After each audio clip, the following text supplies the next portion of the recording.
നമ്മളെല്ലാവരെയും കർത്താവ് നയിക്കട്ടെ എന്ന് പ്രാർത്ഥിക്കാം. സ്നേഹമുള്ള ഈശോ നമ്മളെ നയിക്കുകയാണ്. അവനെ അല്ലാതെ നമ്മൾ ആരെയാണ് സ്നേഹിക്കുക? ആ ഈശോനെ സ്നേഹിച്ച് ഈശോയുടെ കൂടെ ആയിരിക്കാനായിട്ട് നമുക്ക് പ്രാർത്ഥിക്കാം.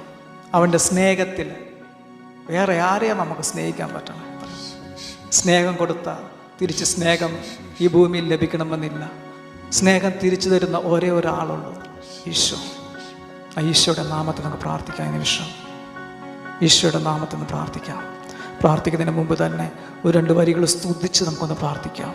ഈശോയെ ആരാധന, ഈശോയെ ആരാധന, ഈശോയെ ഈശോ. Thank you lord, thank you Jesus. Hallelujah, hallelujah.